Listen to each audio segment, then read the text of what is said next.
So they've been harassing me, trying to force me to sex trafficking. This is the borough on there. This is where Eric Adams' former office was as a borough president. They used to harass me in the bathroom.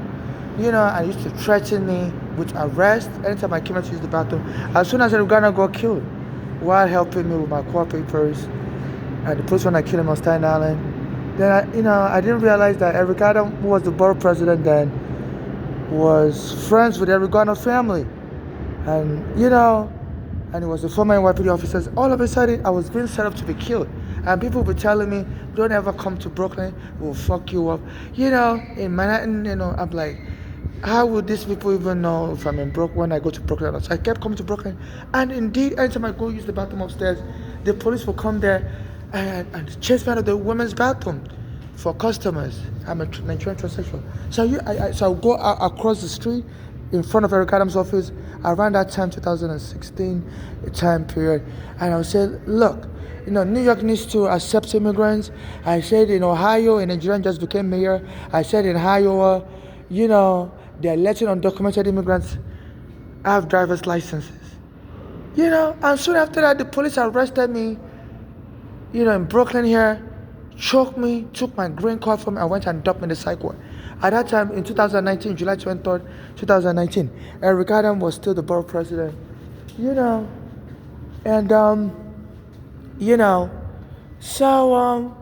I didn't know what was really going on, why I was being abused so severely. Then after they did that to me, stole my green card and everything, this Eric Adams went and boasted. Weeks later, on January 20, 2020, there was COVID already in session, and he was saying, some of you outsiders think you're going to be welcome, so we're not going to welcome you. Go back to Ohio. Go back to Iowa. New York is for real New Yorkers. We're not going to welcome we're going to accept we're not going to accept you or your speech. And he was making fun of me. And I contacted the 911 to explain what had happened to me, that the police arrested me wrongfully on July 20, 2019 on Bay Ridge Avenue and 4th Avenue. As I was being attacked by gang members. Anytime I try to use the bathroom, they either bring the police or they bring gang members to attack me. Some of them will carry my bag on Chambers Street in Manhattan and go and throw it in the train track.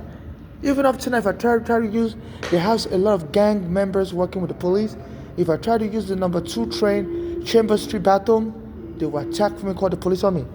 So I'm always trying to hide to find any bathroom where they won't be able to find me, but they have me on their surveillance system as a Nigerian. Also, when my mother brought me from Nigeria in 2000, I was arrested at JFK. They said children are not welcome in America with their green card holders, and since then, and I was going to, then my case lasted 8 years, from 2000 to 2008, before they finally gave me my green card. So I was living with my mother on Staten Island, and the police came and kicked me and my mother out of our basement apartment, saying saying it's illegal to live in a basement apartment in New York without a court order. So Eric Garner heard about it. I told him when I met him on the street, on Bay Street and Victor Boulevard, and it was like nobody has the right to abuse you like that in America. It was like, this is America. Say, I will help you get justice. I will go to court with you. And the police went and choked him dead on the floor, like they were mocking him. And Garner was telling me, this is America, nobody has the right to abuse you like that. He said, I'm going to go with you to the court. You don't worry, you're going to be all right. And the police went and disgraced him, knocked him down, and said they were laughing as they killed him. And he still can't get justice. So instead of this Eric Adams to tell the truth, because I guess they say some black Americans don't like Africans. So I guess he's afraid if he tells the truth, they know why they killed Eric Garner. That they killed them because it was Eric Garner believed, America can do better for blacks, whether black immigrants or even black Americans like him. He had a dream that America can do better, and they choked him. They choked Eric Garner dead. And instead of this, Eric Adams is friends with the Eric Garner family. They say he's known Eric Garner since Eric Garner was a child. And instead of him to tell the truth, but he doesn't want to tell the truth now, And I guess also the Ghana family, they don't want to tell the truth now because they're afraid, I may get a lot of money as an African. I see some black Americans don't like Africans. They believe we sold their ancestors to slave. So they call it gatekeeping. They'll rather block you. So this Eric Adams has been trying to get me killed, and I believe this statement, said, hope you fall for me this autumn, So I guess, and it's been sent to police to be hijacking homeless and to lock us up, like they were trying to do to Eric Garner. They said they were trying to lock him up, And I'm not a woman, and I for a long time after they arrested me in 2019, stole all my IDs. I couldn't qualify to rent my own mailbox anymore. I used to have a United States Post Office box, but I let it expire because my mother used to be the one to help me pay for the mailbox. Then my mother's daughters killed her in 2015.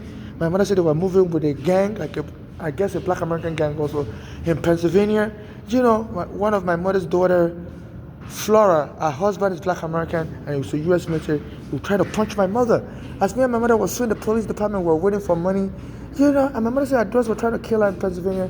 So my mother left that Flora, who was in Pennsylvania. My mother was living with that Flora in Pennsylvania. So my mother left that Flora and went to our other daughter's house, Bolanle. That one wasn't married. And she said that Bolanle would be putting poison in my mother's food, like current fish poison, and said that one was part of a narcotic gang, and my mother didn't understand why those daughters wanted to kill her early.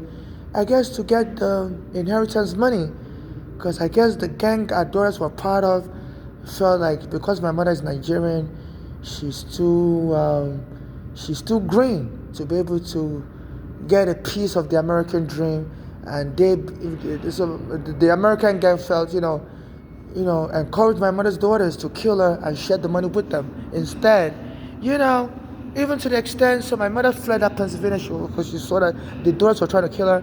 But Flora's husband was black American, and they would try to punch my mother up. And when they called 911, the police wouldn't arrest him. Said, that my mother is the outsider, because and that she has to be the one to leave. So my mother, the police would tell her to, that's his home. If he's married to my sister Flora, then my mother is the outsider that came from New York, and if there's a problem in the house, she has to do it. So the police told my mother to leave. They grabbed my mother in tears. She left that Flora's house to go live with her second daughter's house. So they already made my mother a paro. My mother wasn't a violent person, and my mother, it was that Flora that even invited my mother, because my mother was staying in a shelter in Staten Island. After Regana got killed, my mother said they were mistreated in that shelter, jumping her, and they banned her from that shelter.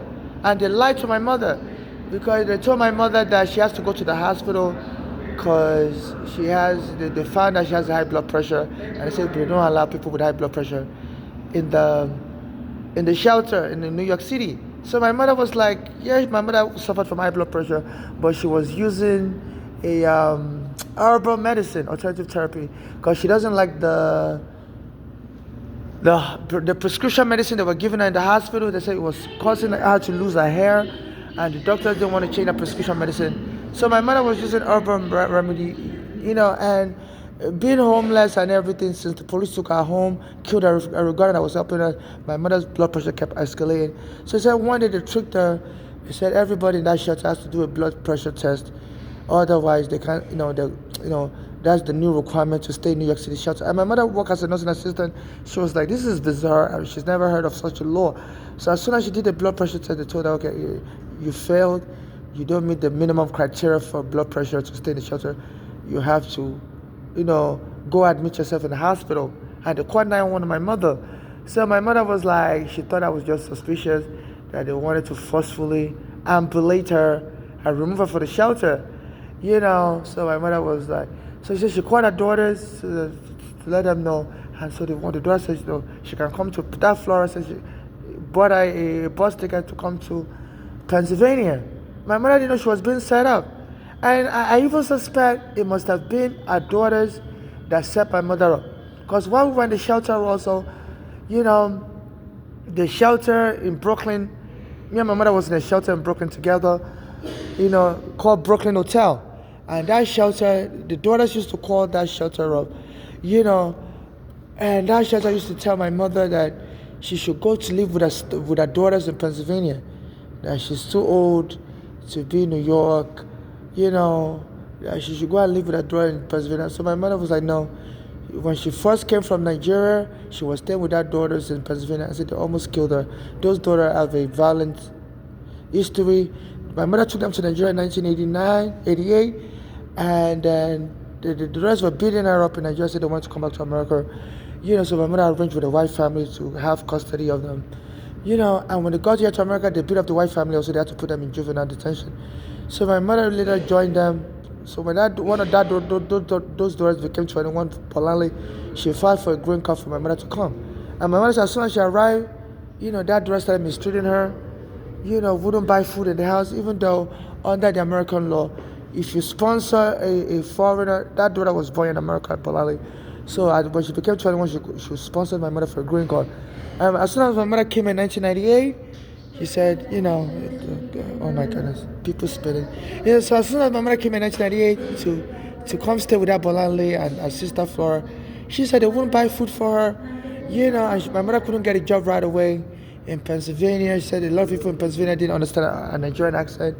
So she was stuck there with the daughters, and said the daughters wouldn't give her food. And which is abuse. When you file for a green card for an immigrant, under the U.S. law, you have to sponsor that immigrant, provide them food, and help and maintain that immigrant above poverty level.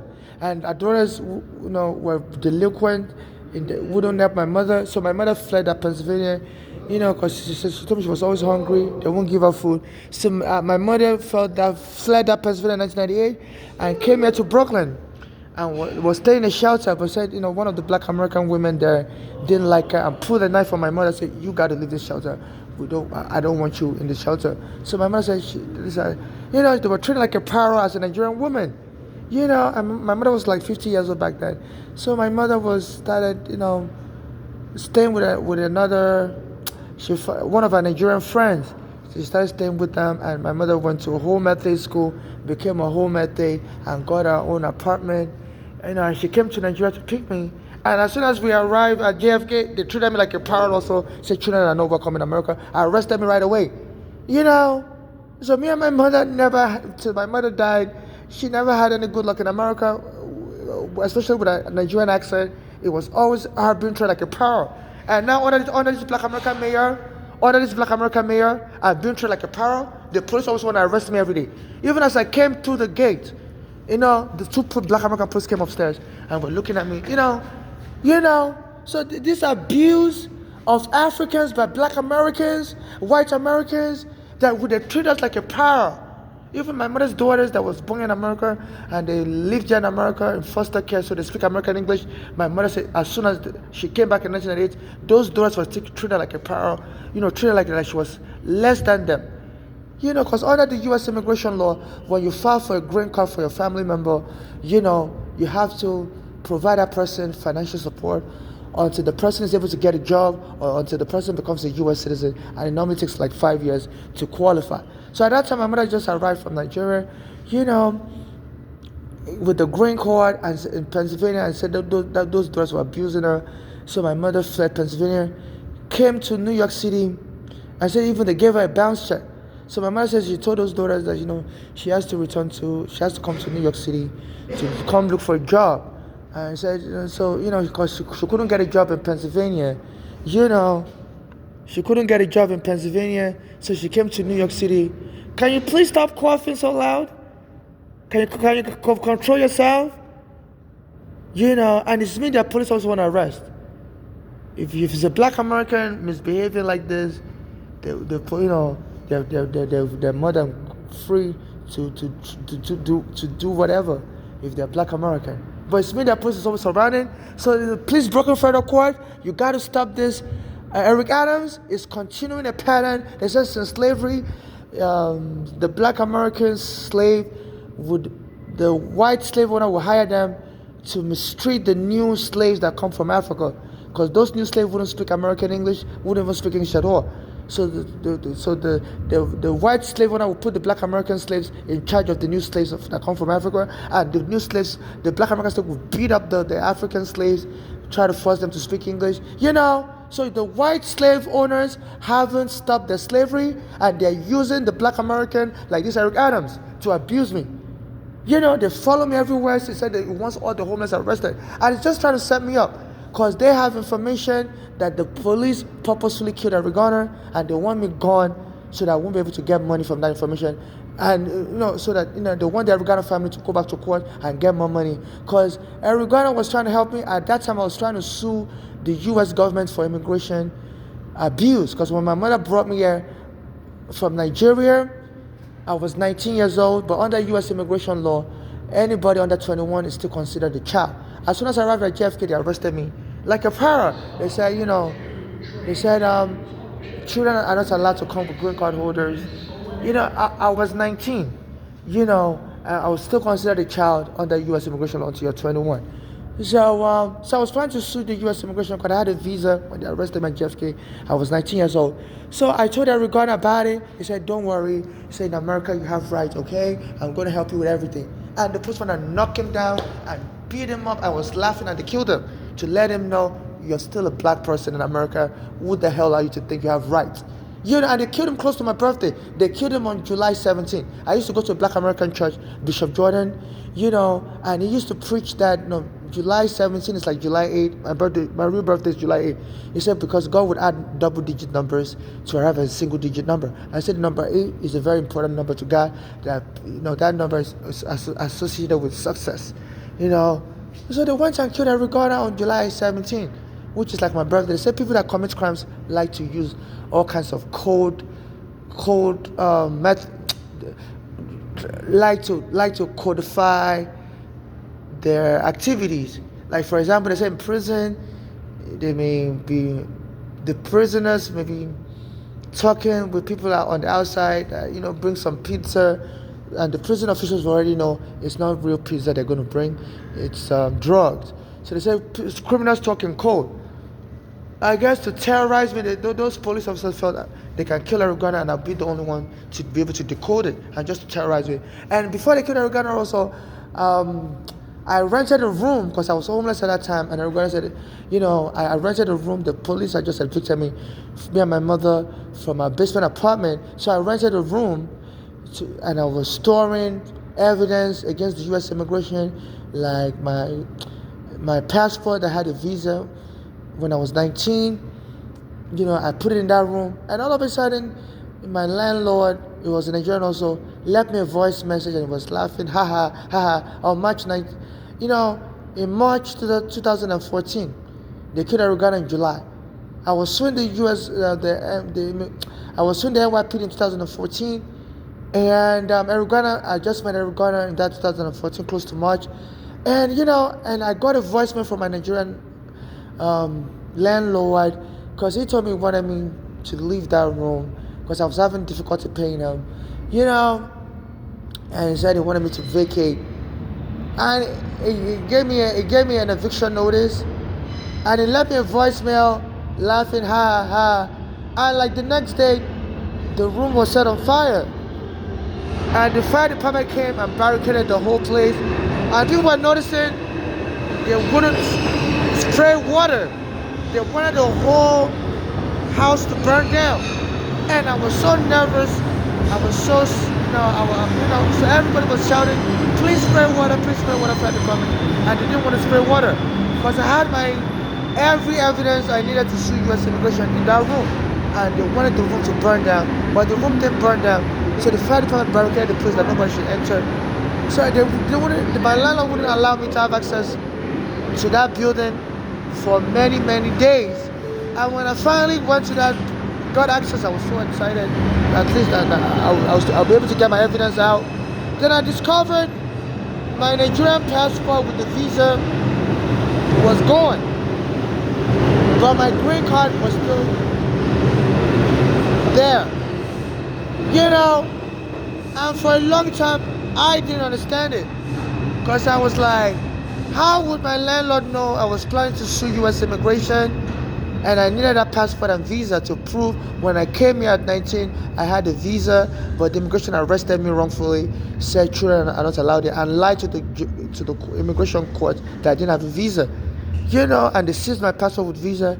Then after I got released from immigration prison and got my green card 8 years later, they gave me back that passport back.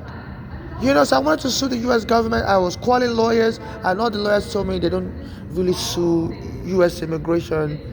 They said now immigration and federal cases is always very difficult to prove. So all the U.S. lawyers were telling me that no, I should just do it by myself. And then I met Eric Garner after that. I said, I'm going to help you with any cases you have. So this is America, you have rights. And the person, when I choked him dead, and it was, I said they were laughing as they were choking him after they choked him dead, and told the paramedics not to resuscitate him. Said he was faking his own death. And I guess just to mock him, because at that time there was a black American called Tupac. And they said people were accusing him of faking his own death also. So they told the paramedics not to resuscitate Eric Garner. Said, he's just faking his death. So the paramedics said they were watching Eric Garner, struggling to breathe. At that time, he wasn't really moving anymore, but they felt he still had a little bit of pulse. But the police officer told them not to resuscitate him. There's nothing wrong with them. It's just faking his own death, like Tupac. And now people call me Tupac. I guess they want me to die like Eric Garner also. I'm like, I don't even get it. Like, why are they calling me Tupac and things like that? So and all this coded messages. So in 2019, while Eric Adams was the borough president, the police came and knocked me down and choked me on July 23, 2019. And I guess this is what this cryptic message means. Hope you fall for me, this author. And then sometimes they tell me, you're going to be sacrificed. And some of the black American gangs tell me also, you're going to start killing all you Africans. You're not going to be able to enjoy benefits with us. So I've been getting terrorized by the black American gang. And I said this Eric Adams controls the black American police. He's been working with the NYPD since 1980s. And he said he was the president of the Black American Police Union of the NYPD. So a lot of the black American police would taunt me by the ferry, one train, try to arrest me and say, walk faster. As soon as I arrive from the train, as soon as I arrive on the train, they told me, walk faster, get out of here, get out of here. I said, don't go to the front door, go to the back. They said after slavery ended, blacks weren't allowed to be in the front of the bus or train. They have to be in the back. And a lady called Rosa Parks was the one that marched. She refused to sit in the back, and they called the police to arrest her. So now, some days ago, as soon as I arrived on the train, a black American police officer was trying to walk faster, walk faster. I'm like, okay, excuse me, I'm already walking fast. I say, no, I don't want you to exit in the front. I want you to exit in the back. Only the whites are allowed to exit in the front. And I was like, so I started recording. So I'm going to fuck you up. You're recording me. I'm going to fuck, And his white supervisor was just watching him, like almost. I don't even know if the white supervisor was laughing. I was so terrified, So I believe this is what this cryptic message is for, So back to they blowing up my apartment when I had a visa there, my passport, Nigerian passport there, on March 19, 2014, and I just met Eric Garner in that neighborhood, close by that neighborhood. My apartment, my room, I rented in that neighborhood to keep all my evidence I was going to use to sue U.S. immigration, and the evidence I was going to use to sue the NYPD. I kept it in the room on 219 Canal Street, Staten Island, 10304. So around that neighborhood, they killed Eric Garner soon after that. I just met Eric Garner then. And after Eric Garner promised he was going to be helping me any court case I have, he said he was going to help me go to court, and because no lawyer would help me at that time. And I was under federal surveillance because I just came out of immigration prison. And so they said they put you on federal surveillance for life. The FBI will watch you for life. Anytime you ever been in immigration prison even after they release you. So they said that Eric Garner also, they started putting him on federal surveillance, said he was selling cigarette, and it says now a federal case. So they put him on federal surveillance, they put him on federal surveillance. And then his family said when they killed him also, the police announced the same very day that he died of asthma. And his family said they were very suspicious because nobody knew Eric Garner had asthma. So apparently they must have picked up they had asthma from his federal surveillance, and they went and reached for his neck and choked his neck. And so that his family was like, this is proof they pre-planned his murder. Because nobody knew Eric Garner had asthma, only his family knows he has asthma. And so after they choked him, they released a press message that he died of asthma. So that means they must have been listening through this federal surveillance they had on him. They said they had the DEA, I was going to call them the NDLEA. That's the Nigerian Drug Enforcement Association. And no, that's the Nigerian Feds to deal with narcotics, and in Nigeria, I believe they call them the NDLEA. He said I was going to call it the American NDLEA, but I believe they call it DEA in America. And that's another thing. They hire some of these gangs to tell me that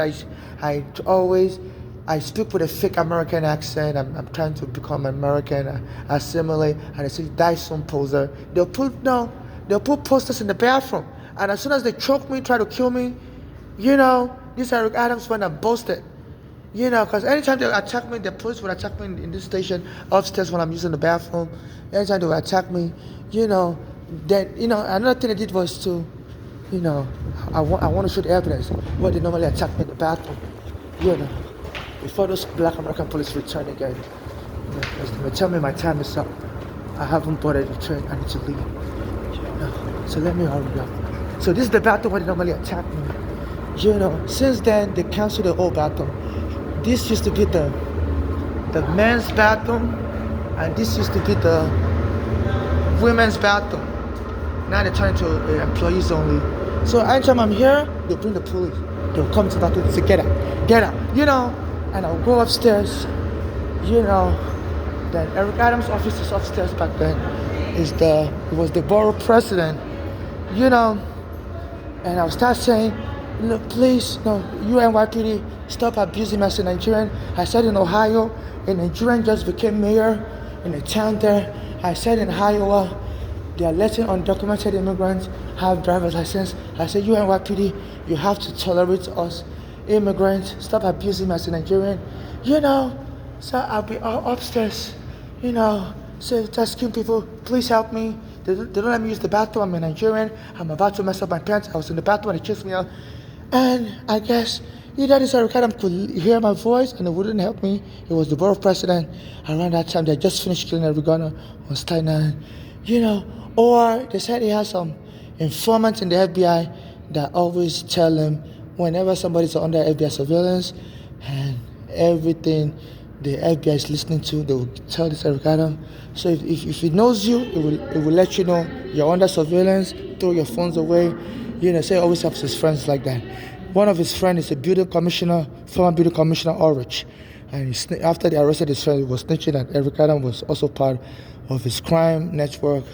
But they refused to arrest Eric Adams. But they arrested his friend for briberies, kind of stuff. So around that time also, they arrested me here, and eventually the police arrested me and was choking me on the floor, on July 20, 2019, and went into my belongings, stole my green card, stole my social security card, and locked me up in the mental ward. They almost killed me. People were heckling them that, stop choking this person. I have the video on July 20, 2019. I posted on my YouTube when they were choking me.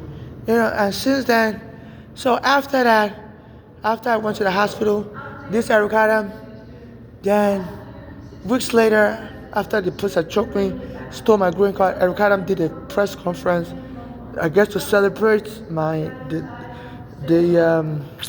attempted murder and to encourage the police to go in for the kill, because I guess he wanted me to die, so that he cannot release the information that he has more evidence that the police intentionally killed his friend Eric Garner, and then and get the say that and the further evidence would have been Eric Garner was going to help me with me suing the U.S. immigration. So now the Eric Garner family can now go sue U.S. immigration that they killed Eric Garner, not just for selling cigarettes, but for the fact that it was going to help an African sue the U.S. immigration. So they didn't want Eric Garner to fall for me. They'd rather have me fall for other black Americans like, Eric Garner family. I guess it's the game they're playing. So this after the police choked me, they almost killed me that day, but people surrounded the area and was recording and were asking the police to stop, so they didn't kill me that day. So this Eric Adam congratulated the police and encouraged them to continue till they finally killed me. So in that 2019, after I got released from the mental ward, they faked my mental illness on me, locked me up after the police choked me, I guess just to get away with their crime, so that it wouldn't look suspicious why they choked me, and they stole my green card and everything to make me look destitute, not able to go back to work, So after the police choked me in July 2019, Eric Adam congratulated them by going to Harlem at the Apollo Theater on January 20, 2020, and started making a statement mocking me. It was repeating the same thing I would say when the police would harass me here, upstairs. He said, you go back to your Ohio. He said, you go back to Ohio. You go back to Ohio. He said, some of you outsiders think you're going to be welcome, so we're not going to welcome you, and we're not going to tolerate you or your speech. He said, New York is for real New Yorkers only. And since then, they said Bloomberg, who was mayor when Eric Garner was using this unlawful racial policing, when Eric Garner got killed, decided to team up with Eric Adams and sponsor him to become mayor. And since he became mayor, he's been saying the police should be targeting homeless and lock us up in the cycle. So he wants a reenactment. He wants a reenactment, and anywhere I go, the police will surround me up, and and trying to lock me up in the psych ward. And that's medical violence. You have no right to be faking mental illness on somebody. This is the same way my mother's daughters killed her. So my mother said her daughters were compromised. As my mother was being treated like a pearl. At that time also in 2010, when the police took her home, my mother went on WB11 News, helped me Howard 10 o'clock news, and she said the police in America should stop terrorizing blacks, and that they came into our home, took our home. So at that time in 2010, Trump's friend Bernard Kerik was the Homeland Security Chief of America and was a former police commissioner. So I guess he decided to be abusing me, my mother, and Eric Garner, because my mother called the police in America terrorists that terrorize black lives. So after my mother made that speech in 2010, that Bernard Kerik made a statement and told the media, say some people are losers that stay in the basement apartment with their child, with their son. At that time I was still a male. He says these are the kind of losers the law enforcement in America have to deal with. Says it's a very tough job being a police in America, and you don't get appreciated enough. Says sometimes you encounter losers that stay in the basement apartment with their child.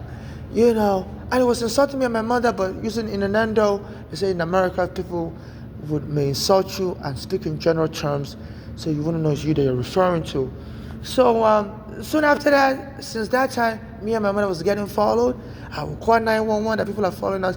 Even we're staying in a Brooklyn shelter called Brooklyn Hotel, 800 East 12th Street, Brooklyn, New York, around 2010, 2011, and they put anthrax white powder in our shelter room. And me and my mother returned back to the shelter.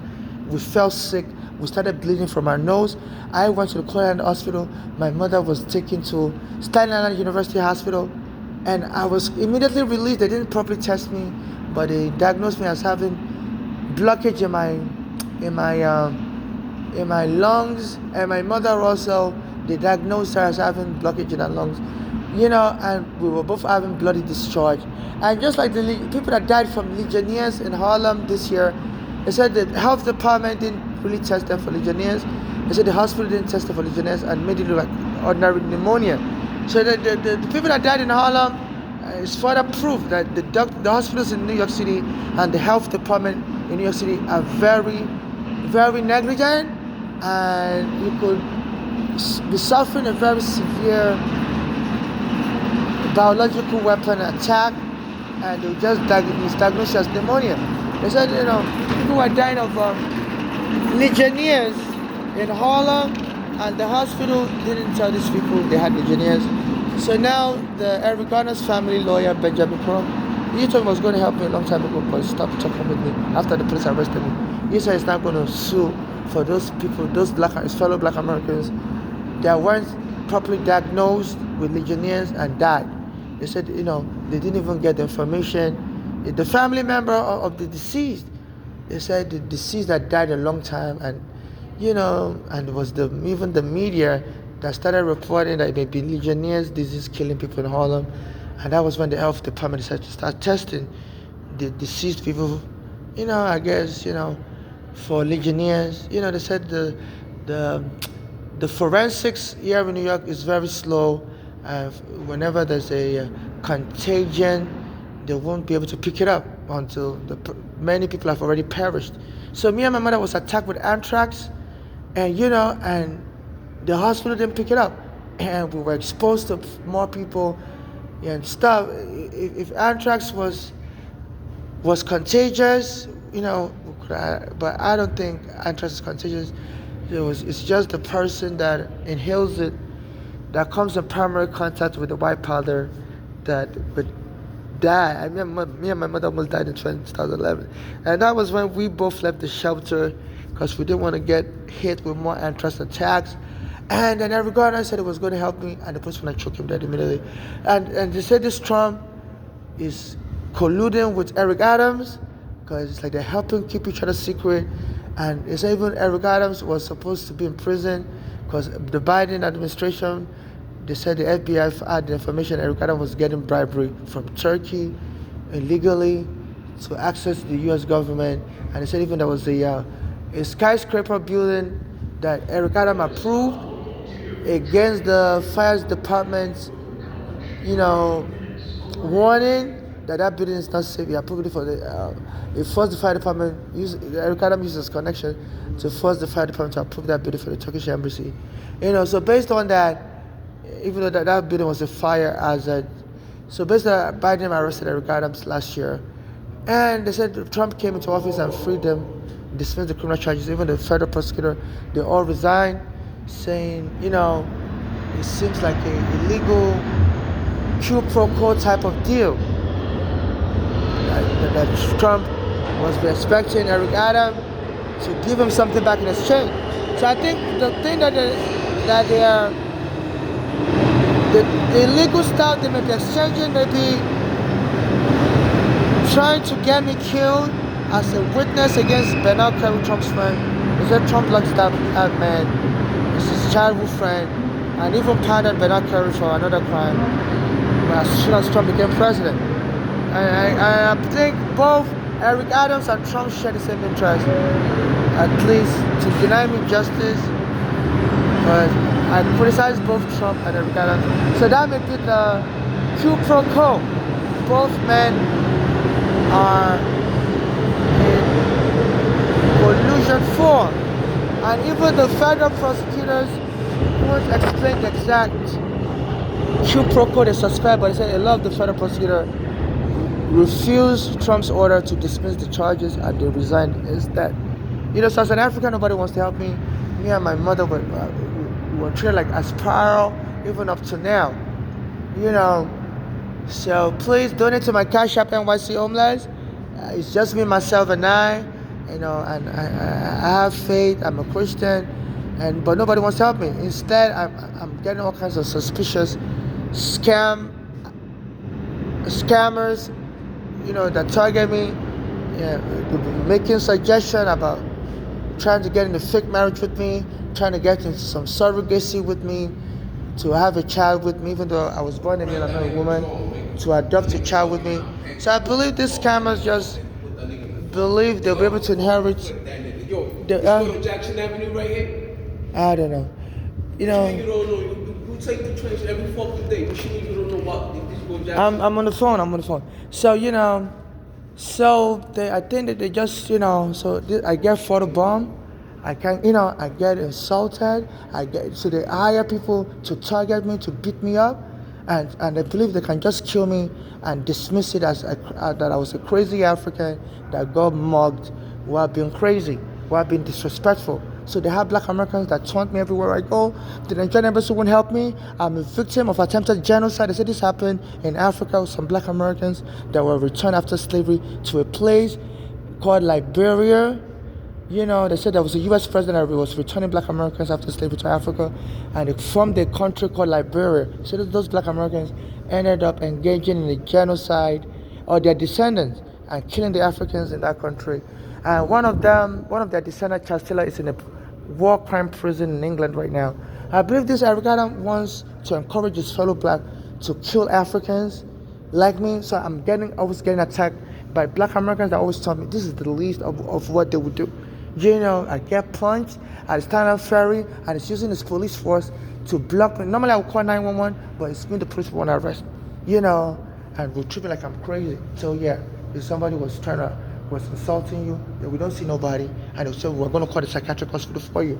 They used to send black Americans to beat me up around this neighborhood, and I'll call 911. Sometimes I'll be sleeping on a chair like 3 a.m. in the morning like this, and I'll wake up, boom, getting punched up by little kids. I'm like, why are little kids 2 a.m. in the morning out on the street? So I will start running, they will chase me, and I'll call the police. I say you need to find out who these kids are. They're hanging out late at night, and they come and punch me. And then the police will tell me, no, we think you're just making stuff up. We don't see any kids chasing you. And I'm like, of course they ran away after they chased me, punched me. I said some of the police cameras picked them up. And they tell me we're going to call psychiatric hospital for you. We think you're just imagining stuff. And they tell me go back to sleep. And they will mock me. And I heard a Spanish guy came around this neighborhood outside close to Target store. He was sitting there. They always attack me from Target store also. And some of these gang members attacked the Spanish male, stabbed him dead. His name is Michael Hernandez. So Borough, you District Attorney of Brooklyn, I've been reaching out to you, but you don't want to help me.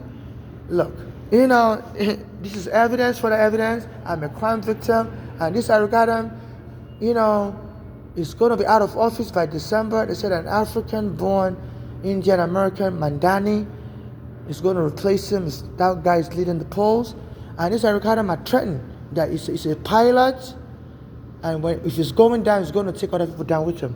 So his police are surrounding me.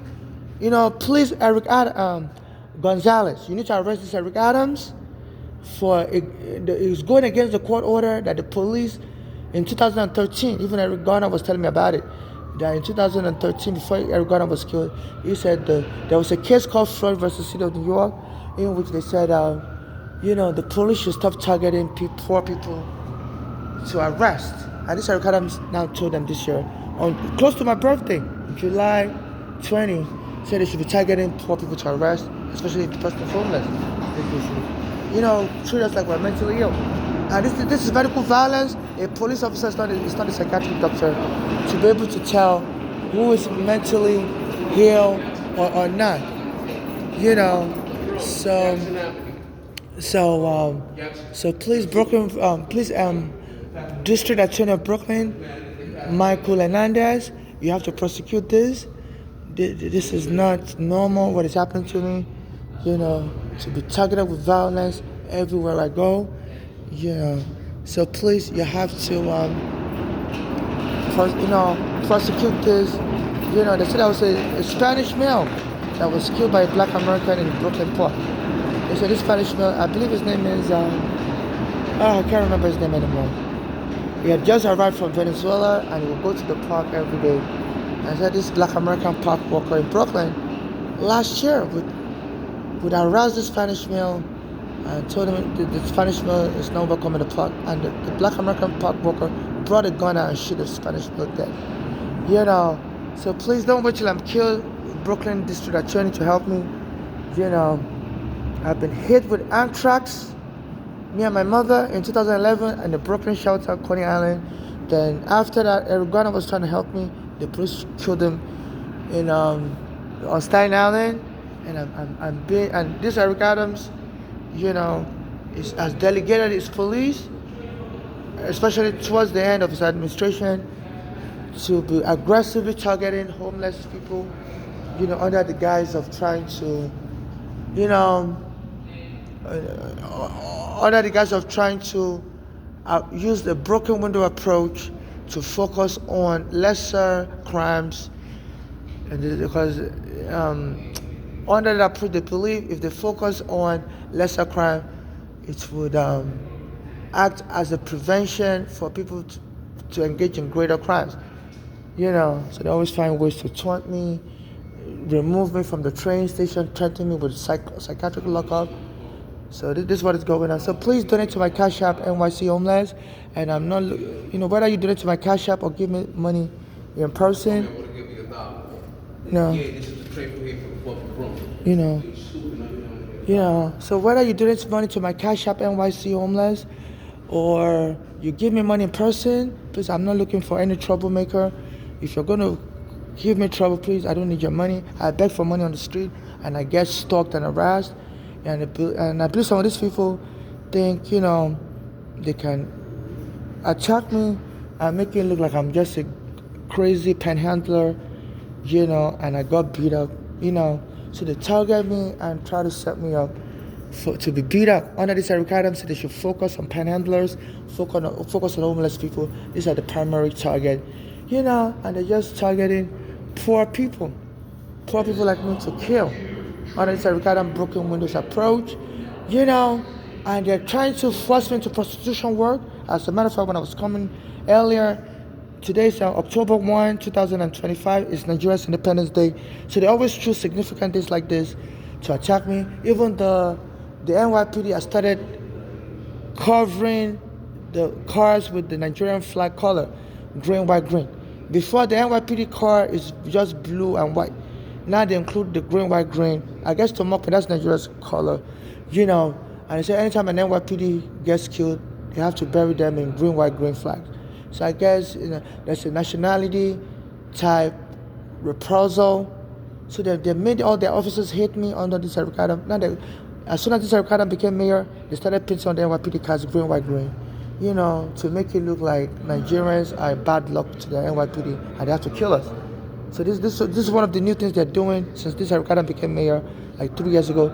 They started painting the NYPD cars green, white, green, Nigeria's color. So today's Nigeria's birthday, Independence Day from England, October 1, and they first started attacking me. Last night also as I was coming towards this area,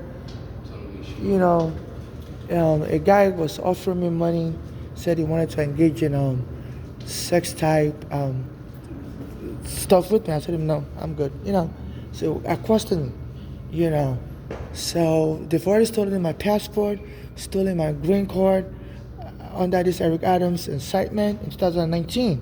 And Eric Adams boasted about it. So you outsiders, you're not going to be welcome. You go back to Ohio, go back to Iowa. And it was just mocking things I would say back then when the police would accost me and try to legally arrest me. And eventually legally arrested me and choked me and stole my green card, and they almost choked me to death, So now it's encouraging the police to carry out a reenactment, And I heard in Colombia there was a white American that went there to engage in prostitution. They said some Americans go to Colombia to hire, prostitutes because they charge the prostitutes in Colombia charge like $20 a night. I said as soon as this American guy arrived, in Colombia a few years ago while Biden was president, said, the prostitute was communicating with online from America, welcomed them from the airport, and then this prostitute fed him drugs, and stole his passport, stole his clothing, and left him on the street, and then this American was walking around almost like me, without his passport, without his ID, without his clothing, and was roaming the street, disillusioned, and then the American embassy was able to help him get justice. So this Eric Adams also, as part of his bullying, encouraging the police to target me in 2019 while he was borough president, the police arrested me, went into my bag, stole my green card, stole my social security card, And now I'm just walking around and stole all my clothing and stuff. I went and locked them in the psych ward. You know, and now, but unlike the American government that helped that American citizen to get that prostitute arrested, this Eric Adam is acting like that prostitute. They say that was his work. He used to pimp prostitutes. His fellow black Americans that were working as prostitutes in Brooklyn while he was a teenager. He used to pimp them and beat them up and, get them customers and get a share of the money. So I believe, and now since they stole my green card, stole my passport, there are people trying to lure me to prostitution work. And I went and applied for a food stamp. Last year while Biden was still president, because I didn't have a green card anymore, but Biden made it easy to apply for a food stamp without any ID. So I went to apply for a food stamp last year. And in November last year, and as soon as I applied for the food stamp card, they took my picture and they told me they're going to put my picture on the card and mailed the card to me. And I noticed they never mailed the card to me. So I went to their office and I told them, I've been waiting for the card. I don't want to turn it around because it has my name and all my information there. I said, there's no picture like you promised. So the picture's supposed to be under the New York State. And they told me, yeah, somebody told us not to put pictures in it anymore. I said, why? I said, we decided not to start putting pictures as soon as you apply. So now I don't have any photo ID. The food stamp card I showed you would have been my photo ID. So this is Eric Adam. Make sure I don't have any photo ID.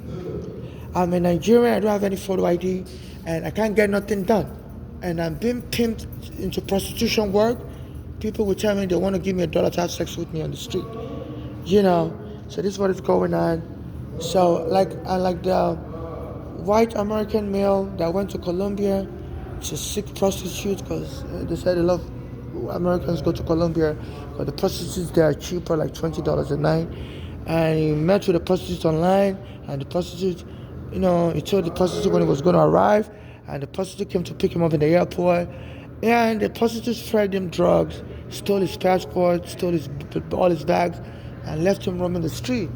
And until the American government found out and got that prostitute arrested, that Eric Adam who went to prison, this Eric Adam that went to prison, in the 80s or 90s for prostitution type work, and now became mayor, is now acting like that Colombia prostitute. Him and his police department stole my passport, stole my green card, stole my ID.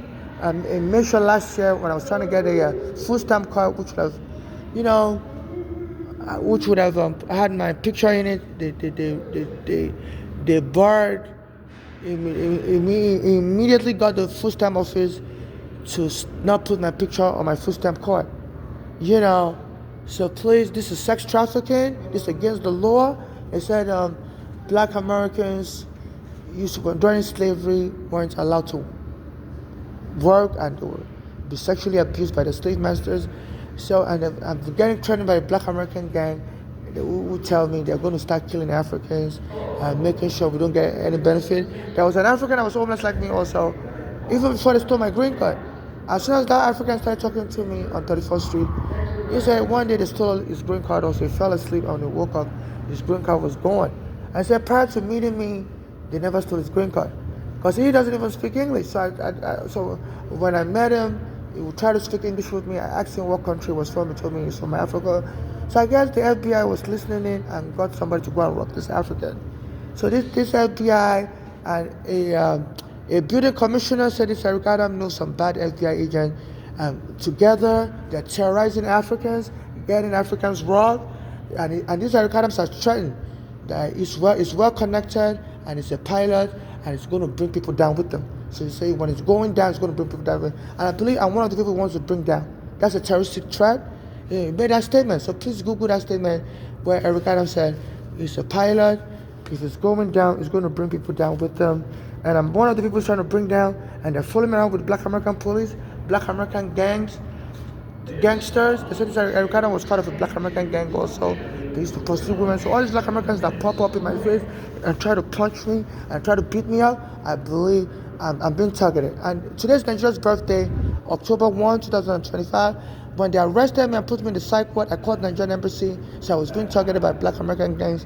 And Nigerian embassy promised to help me. So you're going to help me with money. You're going to help me with investigation because you have a cooperation agreement with the U.S. law enforcement, the feds, that you are going to be supporting any law enforcement efforts. If a crime happens to a Nigerian, if any crime involving Nigerians and Americans, you're going to get involved. My mother's daughters, who are Nigerian citizens also, were moving with like a gang, narcotic gang, and killed my mother in 2015 for life insurance policy fraud purposes. And I told you Nigerian embassy about it, and you promised you were going to help me. My mother used to work for the U.S. Nigerian military, and she knew the Nigerian president Buhari at the time. And you Nigerian embassy, when I spoke with you in 2019, as soon as they arrested me and framed mental illness on me, the NYPD, on July 20, 2019, I called you Nigerian embassy, and you promised to come to the hospital to help me, and you didn't show up. And said you were going to help me later when I called you back, and you've never helped me. And today's Nigeria's Independence Day,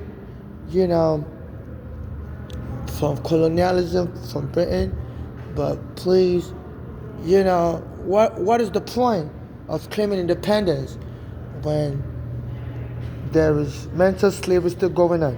You Nigerian government, you criticize the Israeli government for the maltreatment of people in Gaza, but you won't criticize this Eric Adams or for its policy of targeting Africans in Canal Street selling bags. It's sending the police to beat up Africans on Canal Street selling bags. And so they seized more than $1 billion worth of merchandise from this African. And I started doing that as soon as I used to go to Canal Street. And so those Africans would give me like $40 a day. And now they jump these Africans, and these Eric Adams helping to deny me justice,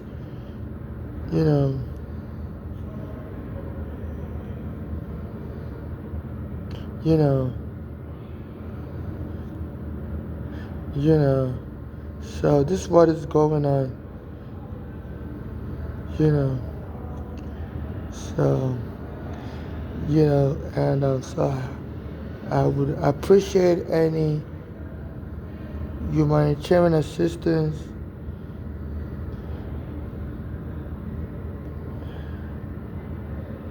I would appreciate, so I was trying to get a statement, so this is the statement where he threatened in 2020 as soon as he became mayor, and I was exposing him, and he said, if his administration is, I guess it was talking about if he ever gets criminally charged or get put out of office, he's going to take some people down with him. So he has some godfathers like Trump.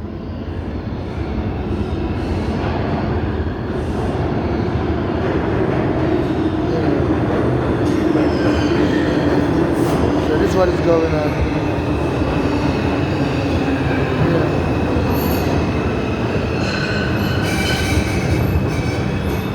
So this is what is going on. So I've been exposing him publicly, and I believe he should have threats against me specifically.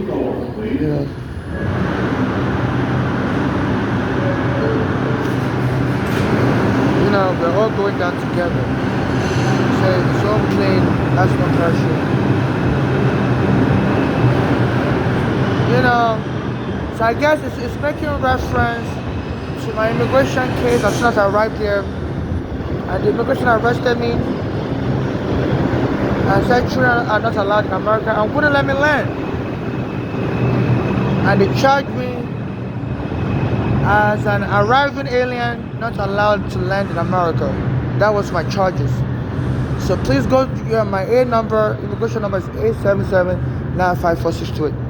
So, this is very cryptic.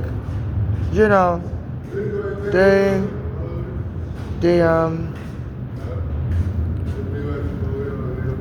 I'm busy. I can't talk with. I don't know what you're talking about. I'm busy on the phone. You know.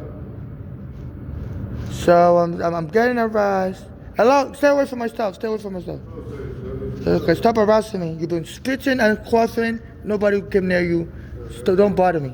Okay. You know. So this is what I'm experiencing. Huh?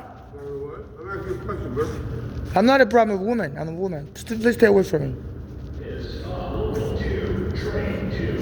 You know. So this is what I'm going through. I get harassed all the time for no reason. So this is what I'm going through.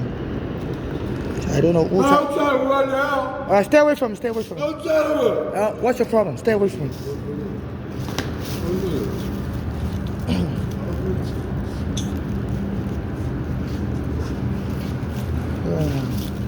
Help! This is what I gotta deal with.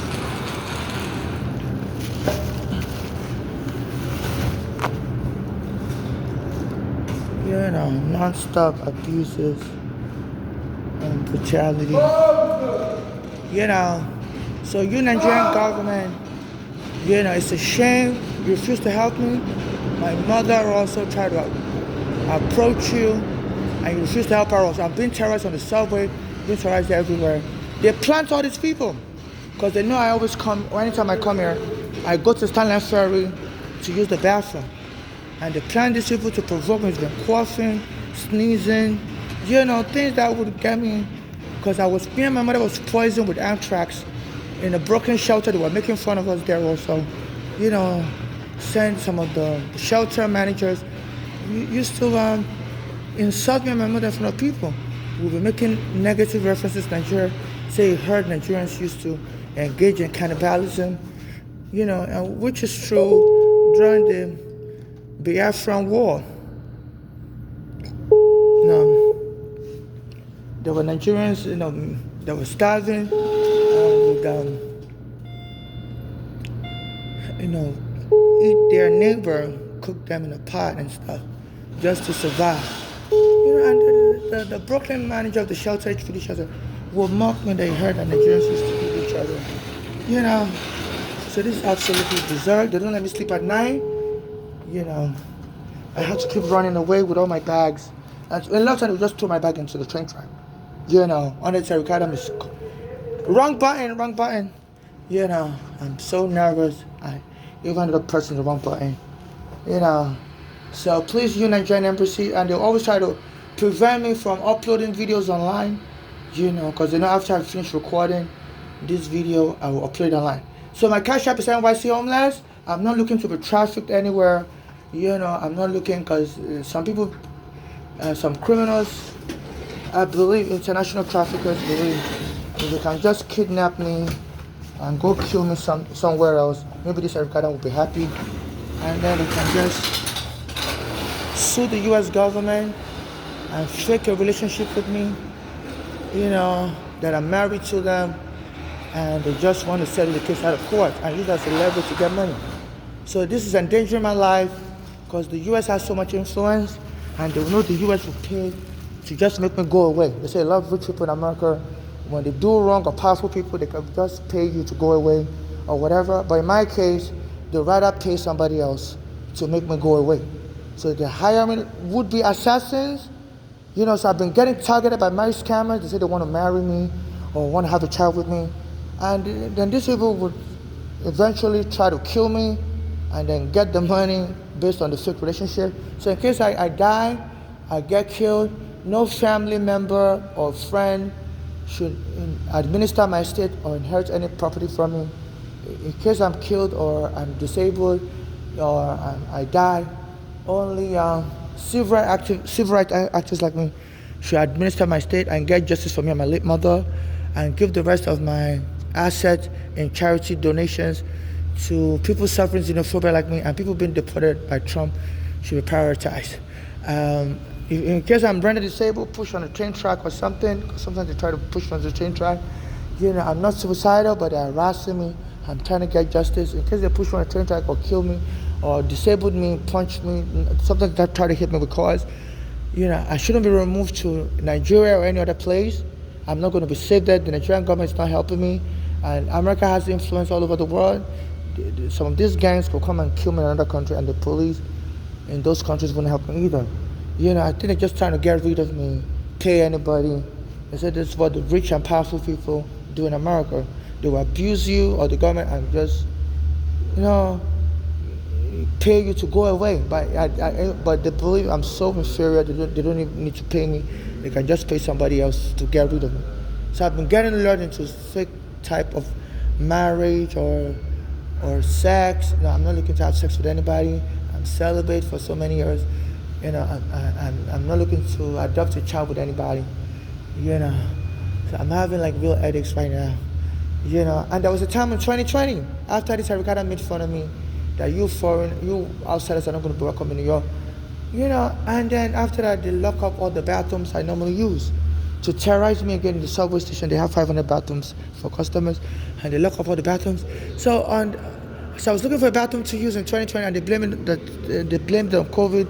So they were afraid a lot of blacks and homeless have COVID, and they don't want us to use the bathroom because it may infect people. So they were treating COVID like a homeless disease under this Eric Adam and an NYPD bullying of me. So they made sure I had a hard time during that COVID. They were knocking a lot of blacks down, and they spread the rumor that a lot of blacks have COVID. Even when I call 911, they will tell me, we have information that you may have COVID, we're not going to send the police. Sometimes people will try to stab me, on a particular day, anniversary, September 9, 2020, the police took my home on September 9, 2010. So on the 10-year anniversary, I was still trying to sue the police, even though there was COVID going on, and all the courts were closed. And I went to a particular area in Brooklyn, and this guy came and smashed a beer on the floor and was trying to stab me. Later then around 2 a.m. on September 9. So I called the police, and the police came, and they wouldn't arrest him. And while I was talking with the police, he carried my bag and started walking away with my bag. So I said, please bring back my bag. And the police were laughing, and they got into the car and drove away. So I called 911 back. I said, look, and a guy that claims to be Nigerian, it's not Nigerian, doesn't sound Nigerian. I believe he's from another West African country. On Flatbush Avenue by, close by Parkside Avenue. I said, it always bothers me, follow me to the men's bathroom. At that time, I used to use the men's bathroom at the Prospect Park, and I said, then at 2 a.m., he smashed a glass, I normally go at 2 a.m. to go to a store, and he came across me, and he smashed a bottle on the floor and was trying to stab me to death to mark the anniversary in a terroristic way of the police invading my home on Staten Island and killing my friend. They invaded my home on September 19, 2010, close to 9/11. And on September, they hired this guy to pretend like he's Nigerian so as to remove any ethnic animus. And was going to stab me to death on the street. And I called 911 running away. And when the police came, and, I told them what happened. They saw the glasses on the floor. I was recording everything. And when I was talking to the police, he carried all my bags. I started walking away. I said, please bring back my bag. I said, police, can you tell him to stop, for him to bring out my bag? And they laughed and got in their car and drove away. So they were trying to provoke me to make it look like I'm a crazy African. And I was just on a COVID craziness, because they said the COVID was making some people delirious or whatever, was making them suffer from paranoia, which is some of the symptoms of COVID was high body temperature and paranoia and stuff, because it gives you fever. So I called 911 back. I was like, look, today's September, that day was September 9, 2020. I said it's the 10-year anniversary of when the police invaded my home on Staten Island. I said, I believe they're trying to kill me today. I said, look, the guy was trying to stab me, and the police was laughing as the guy stole my property. I said, can you bring another set of police back? Because, I need to get this guy arrested. I have a very important document that I was going to use to go to court. to sue the police on that day, the 10th anniversary, because the statute of limitation is usually 10 years. Unbeknownst to me, I didn't even know the courts were closed and the statute of limitation was suspended. So I was still trying to go to court that day to sue. I was calling lawyers up. I was calling people up to see if they can borrow me money so I could hire a lawyer. And what I normally do is if I can't get a lawyer, I'll just sue by myself. And that's what I did. I sued the NYPD by myself in 2013, and Eric Garner promised to help me. Weeks later, and they went and choked him dead. So I called 911 back. So the guy tried to stab me dead. Today's the 10th anniversary of the NYPD abusing me and standing and taking me home. I said the police came by and they joined them in abusing me further. And I said the guy stole my bags while the police was watching. And I said, and the police then fled. I abandoned them. I said, can you bring another set of police? And they told me, look, the police suspect you have COVID and they don't want to be near you. And they hung up the phone on me, which is a crime. To deny somebody emergency assistance as a police officer, you can't run away from any emergency. I've been abusing me so severely. And even the Nigerian government is not helping me. They said, sometimes the Nigerian government is the most corrupt government in the world. And they said they're kind of like broke right now because the oil money, Nigeria's suffering from a lot of oil theft, so they're not able to make a lot of money in the past years. So I believe they may want me dead also, so that because they believe me dying will be a good leverage, and the American government will pay any amount of money as ransom to just make the case go away, because this is too embarrassing. They killed Eric Garner, and while he was trying to help me, and Trump has been protecting Bernard Kerrick, who may be very instrumental into all this terrorism, the killing of Eric Garner, the anthrax poisoning, because he insulted my mother. As soon as my mother said the police in America are terrorizing blacks, as soon as they took my home on 2010, my mother went on WB11. And this Bernard Kerrick then issued a statement that law enforcement in America always has to do with losers, all kinds of losers, like a mother staying in the basement apartment with the son. All kinds of losers like that. And that statement was like, was jarring me and my mother. And since then, me and my mother, we ended up in a Brooklyn shelter, and somebody poisoned the room with anthrax. And my mother's daughters were trying to jump her also, kill her early. So I believe they said this police in America always works with street gangs and stuff. And if they want you dead, whether you're in prison, whether you're alive, they can get some gang members to kill her. For my mother, the shock my mother had was her own daughters was trying to kill her. And, and they'll pay the person to just take the money, fake a relationship with you, and get the money on your behalf. Or if the person's your family member, get the money and make the case go away. Just make the case go away. You see, these are the powerful people in America roll. You can just do whatever you want and pay people to make the case go away. But I'm a child of God. I'm not into any kind of religious cult, and I've been getting all kinds of suspicious attempts and suspicious activities around me. I'm on Instagram also, so I follow a number of people, almost like 1,000 people. I don't subscribe to everybody's belief. I don't subscribe to everybody's opinion, but everybody has their own opinion. So I do watch people's video, and all of a sudden it's this pastor that says, if you're a Christian, all your money belongs to the church. If you're a Christian, you die, automatically the church should get all your money. Even if you're alive, your money belongs to the church, and if the church pastor wants your money, they have a right to demand it and sue you and take it. So, and I thought I was suspicious. So I'm not in any form of cult. I don't believe in that. Even though I'm a Christian, I'm not going to stop being a Christian because of such suspicious, such suspicious doctrine. So in case I die, my money doesn't belong to any church or any pastor. Only civil rights activists, not pastors, should administer my estate. Civil rights activists like me, provide those activists, didn't deny me up in the past, and they should use that money to get justice for me and my dead mother. And this is that police coming again. They always surround me everywhere. They should get, like I was calling the police, I didn't know they were still around. And they should get justice for me and my dead mother and the civil rights activists. And donate the rest to charity for those suffering xenophobia like me. And those being deported by Trump should be prioritized for assistance. So they always try to get people to set me up, make it look like I did something wrong. anywhere I go, barging me. So they're planting evidence on people. They say this is what this police in America does.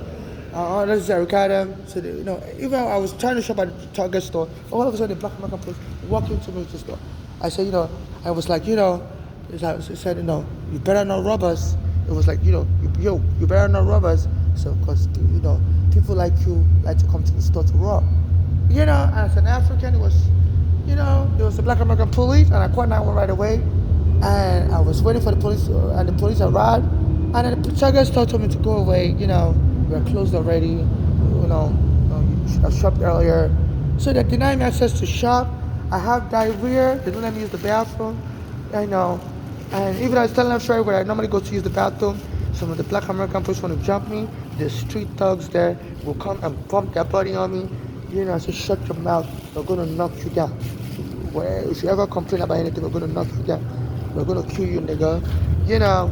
So, it's very hard for me to get the medication I use for my diarrhea. Because I've been jumped everywhere. So, so please donate money to me to my Cash App, NYC Homeless, the dollars on NYC Homeless. I'm not looking for any marriage with anybody. I'm not looking for any type of surrogacy arrangement with anybody. I don't have a child. I'm not trying to have a child with anyone. And even though sometimes people will bring little children around me to call me dada mama, and I tell the children to stop it. I want their guidance also to stop to not let the children be saying that around me. Because I heard that there's something in American law called parentage by estoppel, that the courts could award a non-biological parent, parentage of a child if the biological parent claims a person was playing the role of a parent to that child, especially if the person is dead already. And this Black American radio host, his name is Charlemagne. I believe he's always talking about my case and things like that. And at one point, he used to say on his radio show, saying, a lie is more believable than the truth, that nobody will care about the truth, and if you can get a good lie going. He said, he used to say that every day on his show. And all of a sudden, little kids will come around and say, Dada, Mama, Dada. I'm like, excuse me, I'm a transsexual. I'm not your dada or mama.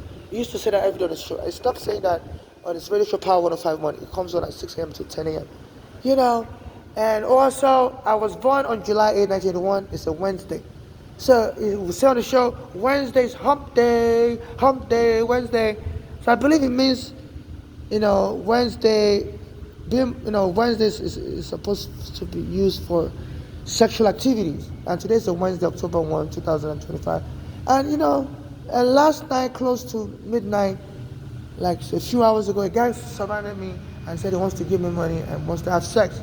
I'm like, okay, I do walk around late at night. I'm not a prostitute. So I'm not in any sex cult. This is some sex abusers would abuse somebody, like allegedly P. Diddy, R. Kelly, Weinstein, and they claim the person liked it. Will abduct you, rape you, steal your sperm? No. So I guess that's another thing they're trying to lure me into, to be part of a sex cult so they can abuse me even, kill me, take my sperm, and impregnate somebody with my sperm, and then get all my money and kill. So I'm not into any sex cults. Even though I was born on a Wednesday, I don't subscribe that Wednesday's hump day. I'm not a sex freak. I'm not looking to be part of any sex cult. So stop any attempt to swindle me or defraud me as a Nigerian. You said during the slavery, even after slavery ended, our shop used to say that also. So a lot of the slaves didn't know they were free, and until they created another day called Emancipation Day to free some, they were still living in slavery. So our shop used to say that that if you don't have the power, no matter what the law says, the law is not going to help you. And then this chapter was saying, and was threatening me on this radio show. So some of you that trying to become civil rights activists, say you need to be mentored by old school activists like you. So y'all don't know how to do this, play this game. So that's why some of you new activists are not getting anything. You're not getting justice. So you need to be mentored by by people like him. And it says organizing a march on 8/28 this year. He said, you better show up. So all you activists that want to get justice, say show up to the march on Wall Street. He says on 8/28. So I didn't show up. Normally I would have been interested because I was like 8/28, because this Charlemagne on his radio show used to say, Wednesday's hump day. I was born on July 8, 1981. My birthday rhymes with number 8. So I didn't want them to frame me up that, I'm a sex freak also, and I agreed to be part of a sex cult to get justice, and I don't want to be abducted and raped, and somebody takes my sperm and kill me, and go create a baby, and the baby inherits everything, and they take custody of the baby. So I didn't show up to that march, and while I was on the train, I tried to go use the bathroom somewhere else, just to avoid any problems. So I went all the way down. I took the 8 train all the way down to Euclid Avenue. And as soon as I got into the bathroom, the MTA workers surrounded the bathroom. And I'm like, what is going on? And so I started recording. I was like, why are you all harassing me 7 a.m. in the morning? The bathroom opens at 7. Like, why are you surrounding me in the bathroom? And they wouldn't say nothing. So I got on the train, and I was telling people on the train, like, look, I'm being targeted. I tried to use the bathroom, and they were ordering me up to leave the bathroom at 7 a.m. The bathroom just opened. As I was talking, a black American came on the train. I said, shut your mouth, faggot. I was like, excuse me, stop being rude to me. He said, I will knock you out. And he began choking me. And everybody fled. And that our captain also said that. Said, all you activists, you don't know how to play this game. Come, let me mentor you. And he said, some of you activists think you're righteous. So we're coming for your neck. You're not righteous. So I posted on Instagram. I said, I think our captain is threatening me. I said, he knows the Arugano family. And before Arugano was killed, I went to his office asking for the help of his organization, and they refused to help me as a Nigerian. And Arugano said he's going to help me. He said, I shouldn't worry about it. And the person I killed Arugano. I said, since then, our captain is not helping me either. I sent messages to him, begging for money. I said, it's not helping me. And then he posted a video on his radio show, podcast, National Action Network, every Saturday on WBLS. And he said, so we're coming for your neck. Some of you that think you're righteous, so you're not righteous. And I think he's referring to, because me and Aisha, we used to go to the same church, Bishop Jordan Ministry, and he used to say number 8. I was born on July 8. It's a very righteous number. It's a divine number, And but I'm a transsexual, so I guess that's what it means. So I always talk on the train that, look, I was born on July 8th, it's a divine day. So I believe maybe God wants to use me to raise attention to the civil rights issues around the world. But I don't want to be killed, So, and that Shafton started threatening me on his radio show, like was making mockery of me. He said, so some of you think you're righteous, you're not righteous, for coming for your neck. I said, you better show up on August 28th and let me teach you this civil rights game. So I didn't show up. It was going to march near where normally the black American police always threatened me to kill me, near the Stanley Ferry. It says coming to Wall Street. So I was like, okay, I'm not even going to show up. Because why would he choose a day called August 28th, 8/28? I said, I don't want them to think I'm a part of a sex cult. I said, Martin Luther King's son is going to come. All this, and these are some of the people I used to contact online. I think I contacted Martin Luther King family online also, I'm not sure.